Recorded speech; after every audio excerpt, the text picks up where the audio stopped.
Welcome to दवा India.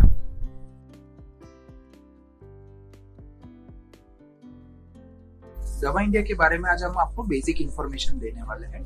इसके अंदर हम ये जो टॉपिक्स आप देख रहे हो ये कवर करेंगे। सबसे पहले शेड्यूल्स, फार्मा इंडस्ट्री में कौन कौन से शेड्यूल्स है, difference between generic medicine versus branded medicine, types of dosage form, segments in Dava India, parts of prescriptions and role of pharmacist at Dava India. सबसे पहले हम देखते हैं शेड्यूल्स।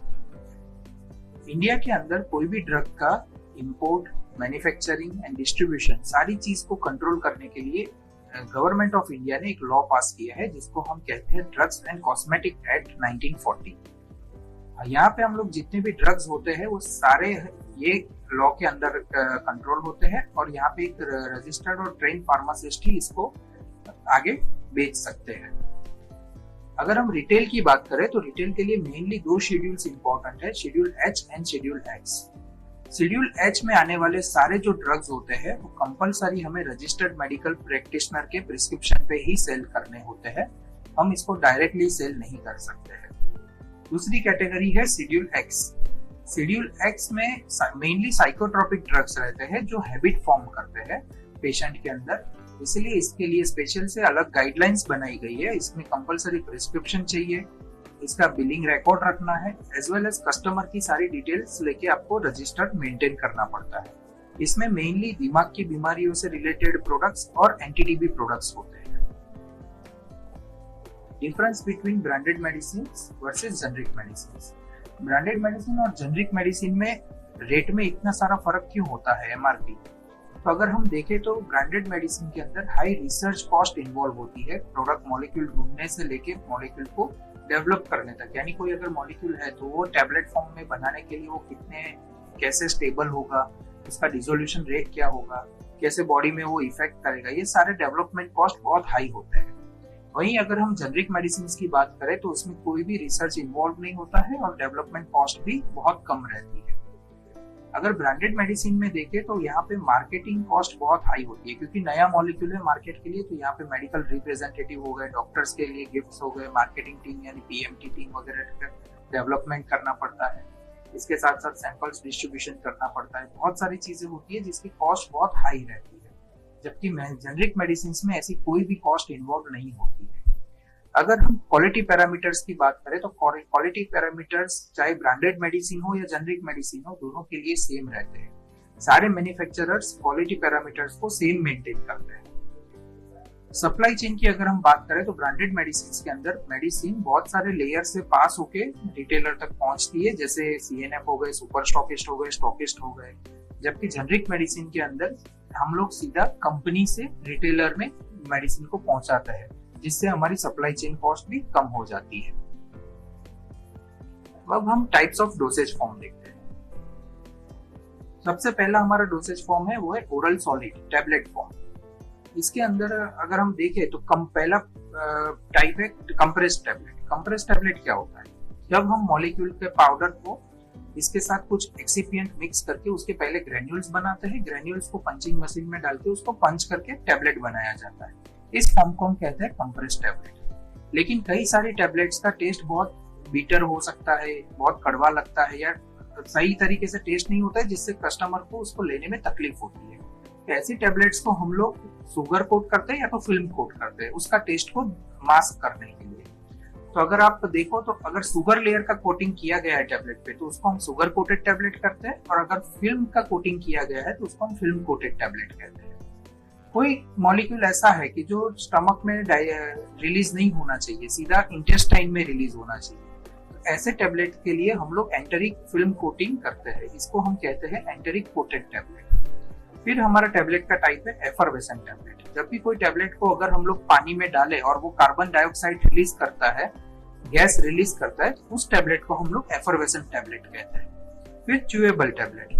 च्यूएबल टैबलेट को कंपलसरी माउथ में च्यू करके फिर आपको निगलना है, इस टैबलेट के फॉर्म को हम च्यूएबल टैबलेट कहते हैं। फिर बकल एंड सबलिंगुअल टैबलेट। अगर कोई टैबलेट को ओरल चीक कैविटी से अगर उसका एब्जॉर्प्शन करवाना हो तो उसको माउथ में ही रखना है और बकल के आसपास रखना है, जिससे वहां से ड्रग का एब्जॉर्प्शन इजीली हो सके। फिर है सबलिंगुअल टेबलेट। अगर टेबलेट सबलिंगुअल है तो उसको कंपलसरी टंग के नीचे रखना है जहां से ड्रग एब्जॉर्प्शन इजीली हो सके। फिर पेसारिस। पेसारिस एक ऐसा डेवलप्ड फॉर्म है टेबलेट का जो वजाइना में इंसर्ट किया जाता है और वहां से धीरे धीरे ड्रग को रिलीज करता है और वहीं से वो एब्जॉर्ब करवाता है। फिर बाइलेयर टेबलेट। अगर कोई दो मॉलिक्यूल ऐसे है जो एक दूसरे के साथ सूटेबल नहीं है, या फिर ऐसा है कि एक मॉलिक्यूल को इमीडिएट रिलीज करवाना है और दूसरे मॉलिक्यूल को सस्टेन रिलीज करवाना है, तो ऐसे कंडीशन में हम लोग बाइलेयर टेबलेट बनाते हैं, जिसमें एक लेयर होगा वो इमीडिएट रिलीज हो जाएगा और दूसरा लेयर है वो सस्टेन रिलीज होगा, यानी 8 से 10 घंटे या 12 घंटे तक इफेक्ट देता रहता है। तो ऐसे 2 लेयर वाले टेबलेट को हम बाइलेयर टेबलेट कहते हैं। इसके बाद हमारा दूसरा ओरल सॉलिड फॉर्म है वो है कैप्सूल। कैप्सूल मेनली 2 तरीके के होते हैं, एक हार्ड जिलेटिन कैप्सूल एंड एक soft gelatin capsule. Hard gelatin capsule को अगर आप छुओगे तो उसको ऊपर का शेल हार्ड होता है और वो ओपन होता है। इसके अंदर हम लोग मेडिसिन पाउडर या ग्रेन्यूल्स के फॉर्म में फिल करते हैं और फिर वापस उसको क्लोज कर देते हैं। सॉफ्ट जिलेटिन की अगर बात करें तो सॉफ्ट जिलेटिन मटेरियल छूने में बहुत सॉफ्ट होता है। इसके अंदर मेनली जो भी ऑयल या वाटर फिल मटेरियल होता है वही फिल किया जाता है और डोसेज फॉर्म रेडी किया जाता है। जिलेटिन जनरली नॉनवेज सोर्स से आता है। वहीं अगर हम बात करें तो HPMC वेज कैप्सूल्स, अभी ये रिसेंटली फाउंड हुआ है कि HPMC मटेरियल से कैप्सूल बनाए जाते हैं जो प्योर वेज फॉर्म में होते हैं। इसके अलावा लिक्विड फिल कैप्सूल्स, तो लिक्विड फिल कैप्सूल्स में लिक्विड जो रहता है उसको हार्ड जिलेटिन कैप्सूल में भरा जाता है और उसको प्रॉपरली सील किया जाता है जिससे वो लीकेज नहीं हो। इसको हम लिक्विड फिल कैप्सूल कहते हैं। अच्छा, वेज और नॉन वेज सिंबल, 2 तरीके के सिंबल हर प्रोडक्ट पे रहते हैं। ग्रीन मार्क होता है या तो रेड मार्क होता है। इसमें इसका मतलब ये होता है कि अगर वो दवाई के अंदर कोई भी इंग्रेडिएंट या उसका कैप्सूल अगर नॉनवेज सोर्स से लिया गया है तो उसमें रेड मार्क रहेगा। अगर शेल और अंदर का इंग्रेडिएंट दोनों ही अगर प्योर वेज से इंग्रेडिएंट लिए गए हैं, दोनों ही अगर वेज सोर्स से लिए गए तो उसपे ग्रीन सिंबल रहता है। इसके बाद वाला हमारा जो डोसेज फॉर्म है वो है सैचेट। सैचेट यानी एक तरीके से पाउच होता है जिसके अंदर आइदर पाउडर या ग्रेन्यूल्स को फिल किया जाता है और इसको जनरली 1 टाइम यूज के लिए ही यूज किया जाता है। फिर होता है लॉजेंजिस। लॉजेंजिस को हम लोग स्लोली माउथ में डिसॉल्व करवाते हैं जिससे drug delivery system slowly release होती जाए। ये जनरली गले की खराश वगैरह के लिए यूज होता है जहाँ पे आपको स्लोली स्लोली इसकी इफेक्ट मिलती जाएगी और गला ठीक रहेगा। इसको हम लॉजेंजिस बोलते हैं। फिर हम लिक्विड डोसेज फॉर्म्स की बात करेंगे। इसमें सबसे पहला है सिरप। सिरप के अंदर प्योरली शुगर और पानी मिला के सिरप बनाया जाता है और उसी में ड्रग जो रहता है उसको डिसॉल्व किया जाता है। इस फॉर्म को हम सिरप कहते हैं। दूसरा फॉर्म है सस्पेंशन। कुछ ड्रग के पार्टिकल्स वाटर सॉल्यूबल नहीं रहते हैं। ऐसे केसेस में वो पार्टिकल्स को बहुत ही छोटा यानी बहुत ही स्मॉल साइज में कन्वर्ट किया जाता है और फिर उसको पानी के अंदर और सिरप के अंदर सस्पेंड किया जाता है। इस कंडीशन को हम सस्पेंशन कहते हैं। सस्पेंशन हमेशा यूज करने से पहले आपको प्रॉपर शेक करना होता है जिससे वो पार्टिकल्स वापस से इक्वली डिस्ट्रीब्यूट हो जाए। फिर होता है इमल्शन। जब कोई लिक्विड और ऑयल ये दोनों को मिक्स करके अगर कोई डोसेज फॉर्म बनाया जाता है उस डोसेज फॉर्म को हम कहते हैं इमल्शन। इसके बाद वाला हमारा जो डोसेज फॉर्म है वो है एलिक्सिर। जब अल्कोहल और पानी दोनों को मिक्स करके अगर कोई डोसेज फॉर्म तैयार किया जाता है तो उसको हम एलिक्सिर कहते हैं। फिर लिंक्टस। अगर कफ्स और सोर थ्रोट है यानी सूखी खांसी जैसा है तो उस कंडीशन को कंट्रोल करने के लिए जो डोसेज फॉर्म सिरप तैयार किया जाता है उसको हम लिंक्टस कहते हैं। फिर गार्गल्स। गार्गल्स जनरली माउथ के अंदर ही रिंस करके उसको बाहर कर देना रहता है। ये एब्जॉर्प्शन मतलब इनहेल करने के लिए नहीं होता है। फिर एक्सपेक्टोरेंट। एक्सपेक्टोरेंट यानी क्लियर, जो हमारे नोज या जो हमारे रेस्पिरेटरी ट्रैक्ट है उसमें जो हमारा बलगम जमा होता है उसको रिमूव करने के लिए जो डोसेज फॉर्म तैयार किया जाता है उसको हम एक्सपेक्टोरेंट कहते हैं। इसके बाद होता है respules. Respules generally liquid dosage form में रहता है और प्लास्टिक कंटेनर, छोटे से प्लास्टिक कंटेनर में आता है जिसको आप ओपन करके 1 टाइम में ही पूरा यूज करना रहता है। ये जनरली नेबुलाइजर के साथ यूज होता है। इसके बाद है आई, ईयर एंड अदर टाइप के नेजल ड्रॉप्स या ड्रॉप्स। ड्रॉप्स के अंदर ड्रॉपर का यूज होता है और ये ड्रॉपर से आप कहीं पे भी लिक्विड को इंसर्ट कर सकते हो, जैसे आंख में डाल सकते हो, नोज में डाल सकते हो। ठीक है। इसके बाद हमारा जो डोसेज फॉर्म है वो है ऑइंटमेंट। ऑइंटमेंट जनरली छूने में रफ होता है और उसको स्किन पे रब करना पड़ता है। इसके बाद वाला जो डोसेज फॉर्म है वो है क्रीम। क्रीम सॉफ्ट होता है और ये इजीली स्किन पे स्प्रेड हो जाता है। जहाँ पे क्रीम को लगा के आपको छोड़ देना रहता है वो अपने आप एब्जॉर्ब हो जाता है। फिर पेस्ट। पेस्ट फॉर्म हमारा जनरली टूथपेस्ट वगैरह में यूज होता है। फिर gel and jellies. Gel and jellies clear dosage form रहते हैं जिसमें आप अंदर का आप देखोगे तो पानी जैसा ही दिखेगा और ये जनरली स्किन पे एब्जॉर्ब करवाने के लिए जेल एंड जेलीस का यूज होता है। Then suppositories. सपोजिटरीज एक ऐसा डोसेज फॉर्म है जो वजाइना में इंसर्ट किया जाता है और वजाइना में इंसर्ट करने के बाद वो बॉडी टेम्परेचर पे ही डिसोल्व होता है और वहीं से वो ड्रग एब्जॉर्प्शन हो जाता है। फिर स्प्रे। स्प्रे यानी लिक्विड को प्रेशराइज नहीं किया जाता है, इसको पंप के थ्रू बाहर लाया जाता है और ये बहुत छोटे छोटे ड्रॉप्स के फॉर्म में होता है, जैसे परफ्यूम और कुकुम्बर मिंट मिस्ट में होता है। एरोसोल। एरोसोल यानी प्रेशराइज किया हुआ कंटेनर रहता है। इसके अंदर जो भी मटेरियल रहता है उसको गैस से प्रेशराइज करते हैं और ऊपर का बटन दबाने से इसमें से लिक्विड रिलीज होता है, जैसे इनहेलर्स और रूम फ्रेशनर्स वगैरह आते हैं। फिर हम देखते हैं डोसेज फॉर्म में इंजेक्शंस। इंट्रावेनियस इंजेक्शन। इंट्रावेनियस यानी सीधा नसों में दिया जाने वाला इंजेक्शन होता है। फिर सबक्यूटेनियस। सबक्यूटेनियस इंजेक्शन यानी स्किन में दिया जाता है, ये डायरेक्टली वेन में या मसल में नहीं दिया जाता है, जैसे इंसुलिन होता है वो सबक्यूटेनियस दिया जाता है। फिर इंट्रामस्क्यूलर। जब कोई ड्रग मसल्स में दिया जाता है जहां से उसका स्लो एब्जॉर्प्शन होता रहे तो ऐसे इंजेक्शंस को हम इंट्रामस्क्यूलर इंजेक्शन कहते हैं। एम्प्यूल्स और वायल के बीच में क्या डिफरेंस है? जो भी डोसेज फॉर्म रहता है उसमें अगर रबर का कैप लगाया गया है तो उसको हम वायल्स कहते हैं, और जो कांच का पूरा सिंगल यूज कंटेनर आता है जिसको हमको तोड़ के अंदर से ड्रग लेना होता है उसको हम एम्प्यूल्स कहते हैं। डॉक्टर्स की कौन कौन सी स्पेशलिटी होती है? तो पहले तो होते हैं जनरल प्रैक्टिशनर। यहाँ पे जनरली एमबीबीएस डॉक्टर्स कवर होते हैं। जो सारे प्राइमरी डिजीज होते हैं वो यहाँ पे जनरल प्रैक्टिशनर के पास ही होते हैं डायग्नोस, और यहीं से ट्रीटमेंट शुरू होती है। फिर पीडियाट्रिशियन। पीडियाट्रिशियन यानी बच्चों के लिए स्पेशलाइज्ड डॉक्टर, ये बच्चों को ही देखते हैं। फिर एमडी फिजिशियन, जैसे लीवर, कार्डियक और डायबिटीज, ये जो भी पेशेंट्स रहते हैं पहले एमडी फिजिशियन के पास डायग्नोस होते हैं, फिर वहां से वो सुपर स्पेशलिटी की तरफ आगे बढ़ते हैं। फिर गायनेकोलॉजिस्ट, यानी अगर वुमन से रिलेटेड कोई भी डिजीज होता है तो वो गायनेकोलॉजिस्ट के पास ही जाते हैं, जैसे डिलीवरी कराना है या मेनोपॉज का प्रॉब्लम है तो वो गायनेकोलॉजिस्ट ही वो पेशेंट को देखते हैं। फिर डर्मेटोलॉजिस्ट यानी स्किन के डॉक्टर्स। कार्डियोलॉजिस्ट यानी हार्ट के डॉक्टर्स, ये सुपर स्पेशलिटी है। ईएनटी स्पेशलिस्ट यानी ईएनटी स्पेशलिस्ट यानी कान, नाक और गले के डॉक्टर। न्यूरोलॉजिस्ट यानी ये मेनली नर्वस रिलेटेड जो न्यूरॉन सिस्टम रहती है उससे रिलेटेड बीमारियों के डॉक्टर्स रहते हैं और उसी को चेक करते हैं।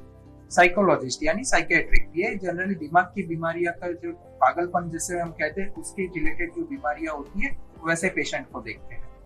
डेंटिस्ट दांतों के डॉक्टर होते हैं। नेफ्रोलॉजिस्ट और यूरोलॉजिस्ट, ये किडनी से रिलेटेड जो भी प्रॉब्लम्स होते हैं, यूरिन से रिलेटेड जो भी प्रॉब्लम्स होते हैं वैसे पेशेंट्स को देखते हैं। ऑप्थाल्मोलॉजिस्ट यानी आंखों के डॉक्टर। चेस्ट फिजिशियन यानी अस्थमा वगैरह के जो पेशेंट्स रहते हैं उनको चेस्ट फिजिशियन ट्रीट करते हैं। ऑर्थोपेडिक्स यानी ये मेनली हड्डियों के जो प्रॉब्लम्स रहते हैं वैसे पेशेंट्स को देखते हैं। एंडोक्राइनोलॉजिस्ट, ये इंसुलिन वगैरह जो बॉडी में रिलीज होता है उसके रिलेटेड जो भी प्रॉब्लम्स होते हैं वैसे हमारे हार्मोन्स को चेक करते हैं, ऐसे डॉक्टर्स को हम एंडोक्राइनोलॉजिस्ट कहते हैं। गैस्ट्रोएंट्रोलॉजिस्ट, हमारे गैस्ट्रिक और इंटेस्टाइन से रिलेटेड जो भी प्रॉब्लम होते हैं जैसे लीवर, स्टमक, इंटेस्टाइन, ये सारे जो पेशेंट होते हैं गैस्ट्रोएंट्रोलॉजिस्ट देखते हैं। फिर सर्जन मेनली सर्जरी करते हैं। एंड वेटेरियन यानी ये जानवरों के डॉक्टर्स होते हैं। दवा इंडिया के सेगमेंट्स। दवा इंडिया में हम मेनली मेडिसिन रखते हैं, Ayurvedic, nutraceuticals and wellness, surgical products, gym products. Khadi India हमारा एक प्रीमियम सेगमेंट है जिसके अंदर कॉस्मेटिक, हेल्थ एंड हाइजीन के रिलेटेड प्रोडक्ट्स आते हैं। अभी मैं आपको मेडिसिन और जो आयुर्वेदिक सेगमेंट है उनके कुछ डिटेल्स बताता हूँ आपको। यहाँ पे आप देख सकते हो जैसे सेगमेंट और उसके साथ कुछ कुछ एग्जांपल्स दिए हुए हैं। जैसे एनाल्जेसिक है तो paracetamol, aceclofenac and diclofenac. Antacid में पेंटोप्राजोल एंड रेबिप्राजोल। एंटीबायोटिक्स में एमोक्सिक्लिव प्लस सिपेक्सिम। एंटी एलर्जिक में है लिवोसेट्रेजिन एंड सेट्रेजिन। एंटी डायबिटीज में है मेटफॉर्मिन एंड ग्लिमिपिराइड। एंटी कैंसर में है कैपेसिटाबिन। एंटी कोएगुलेंट में है डेबिगार्टन एंड रिवोरॉक्साबिन।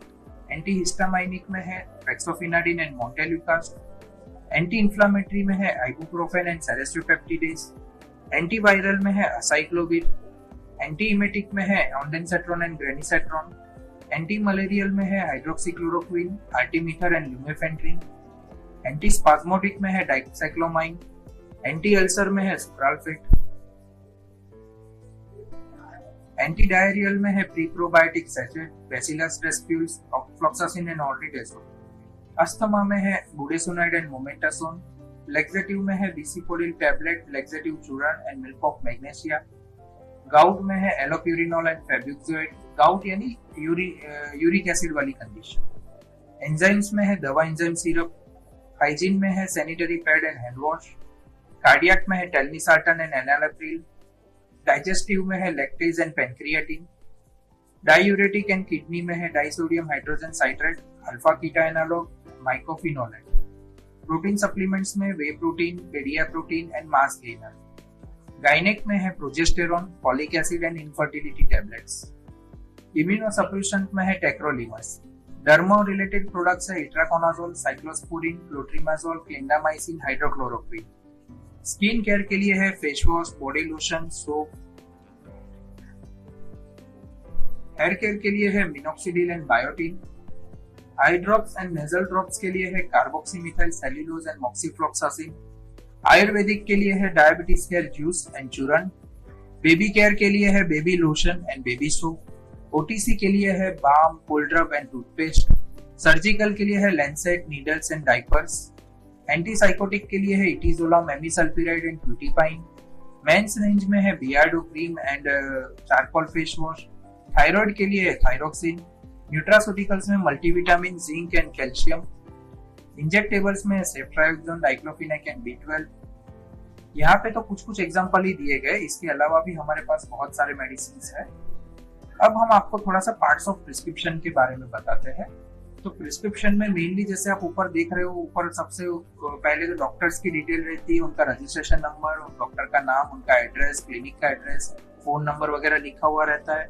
उसके बाद अगर आप देखोगे तो पेशेंट की डिटेल्स रहेगी, पेशेंट का नाम, एड्रेस, उनका एज, डेट ऑफ प्रिस्क्रिप्शन। फिर RX करके उनका नीचे प्रिस्क्रिप्शन लिखा जाता है, उसके अंदर कुछ ड्रग्स लिखे जाते हैं और ड्रग्स के बाद उसमें डोसेज कैसा लेना है वो लिखा जाता है। अब यहाँ पे कई बार आपको प्रिस्क्रिप्शन पढ़ने में ध्यान रखना पड़ता है क्योंकि बहुत सारे ड्रग्स के नाम सेम रहते हैं, जैसे सिफिक्सिम एंड सेफ्ट्राइक्सोन, दोनों में सेफ करके आता है डॉक्टर का प्रिस्क्रिप्शन। तो यहाँ पे आपको ध्यान रखना पड़ेगा कि ये स्ट्रेंथ कौन सी लिखी हुई है। अगर सिफिक्सिम लिखी हुई है तो 100 या 200 होगा, अगर सेफ्ट्राइक्सोन लिखा है तो 500 या 1000 हो सकता है। तो ये चीज आपको खास ध्यान रखनी है कि आपको कौन से ड्रग का प्रिस्क्रिप्शन लिखा गया है। इसके साथ साथ आप ये भी देख सकते हो कि ओवरऑल प्रिस्क्रिप्शन कैसा है, मतलब एंटीबायोटिक, हायर एंटीबायोटिक्स लिखे हुए हैं, अगर हायर एंटीबायोटिक्स लिखे हुए तो वो मोस्ट प्रोबेबली सेफ्ट्राइक्सोन हो सकता है। अगर पेशेंट की कंडीशन सिर्फ सर्दी खांसी या ऐसे कुछ नॉर्मल कंडीशन के लिए लिखा गया तो उसमें सिफिक्सिम लिखा हुआ हो सकता है। इसके साथ साथ आपको डोसेज भी खास ध्यान रखना है। अगर 010 लिखा है इसका मतलब ओडी डोज देना है, 101 लिखा है इसका मतलब बीडी डोज लेना है, अगर 111 लिखा है इसका मतलब टीआईडी लेना है दिन में। तो डोसेज पे भी आपको खास ध्यान देना है। इसके बाद रोल ऑफ फार्मासिस्ट। एक फार्मासिस्ट का दवा इंडिया स्टोर पे क्या रोल होता है? तो सबसे पहले आपको प्रिस्क्रिप्शन को हैंडलिंग करना है, प्रिस्क्रिप्शन पूरा रीड करना है, रीड करने के बाद उसकी सारी दवाइयां निकालनी है, उसके बाद पेशेंट काउंसलिंग करना है। पेशेंट काउंसलिंग में आपको ये बताना है कि ये दवाइयां जो आप डॉक्टर ने प्रिस्क्राइब की है वही है, सिर्फ दवा इंडिया कंपनी की है। वो हो जाने के बाद अगर पेशेंट एग्री करता है तो उनको अपसेलिंग एंड क्रॉस सेलिंग के कुछ प्रोडक्ट्स बताने हैं। जैसे अगर डायबिटिक की कंडीशन है तो डायबिटिक कंडीशन को सपोर्ट करने के लिए हमारे पास करेला जामुन जूस है, जाम्बू बीज कैप्सूल है, तो आप उनको वो चीज बता सकते हो कि आपको डायबिटीज है तो आप इसके साथ ये ले लोगे तो आपको और अच्छी कंडीशन हो सकती है। तो up selling and cross selling करना है। उसके बाद जो भी मेडिसिन उन्होंने ली है उसका लेबलिंग करना है, और लेबलिंग करने के बाद उसका डोसेज डिस्क्राइब करना है कि क्या क्या हो सकता है। उसके बाद जो भी मेडिसिन या सपोर्टिंग प्रोडक्ट्स अगर कस्टमर ने लिए हैं उसको बिल करना है, और उसका आपको रिकॉर्ड रखने के लिए कंपलसरी उसको बिलिंग करना है।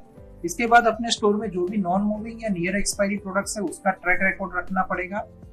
साथ में मेक श्योर कि दवाई या जो भी है उसको प्रॉपर स्टोर कंडीशन में रखा गया है। कोई भी कहीं से धूप नहीं आ रही है मेडिसिन के ऊपर, क्योंकि जनरली धूप के अंदर मेडिसिन डिटोरिएट हो जाती है, उसकी स्टेबिलिटी नहीं रहती है। तो प्रॉपर धूप नहीं आ रही है, मतलब सारी मेडिसिन छांव में रखी है। उस पर अगर कोई स्पेशलाइज कंडीशन लिखी है कि इसको 2 to 8 डिग्री में रखो तो वो फ्रीज में रखी हुई होनी चाहिए।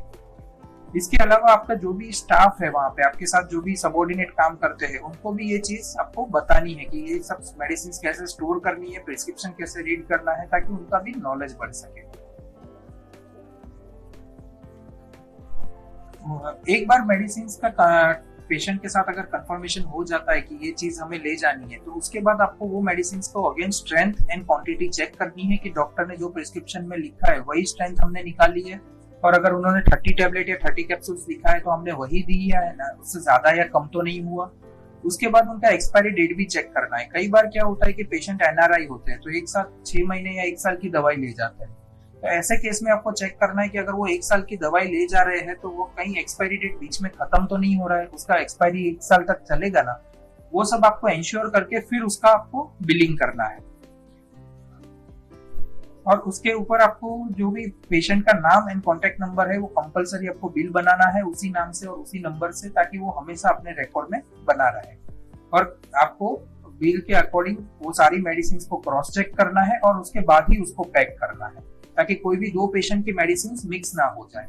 और यहाँ पे दवा इंडिया में ये कंपलसरी है कि हम पेशेंट को बिल देंगे ही, ताकि कोई भी गड़बड़ आगे ना हो सके। समय देने के लिए बहुत बहुत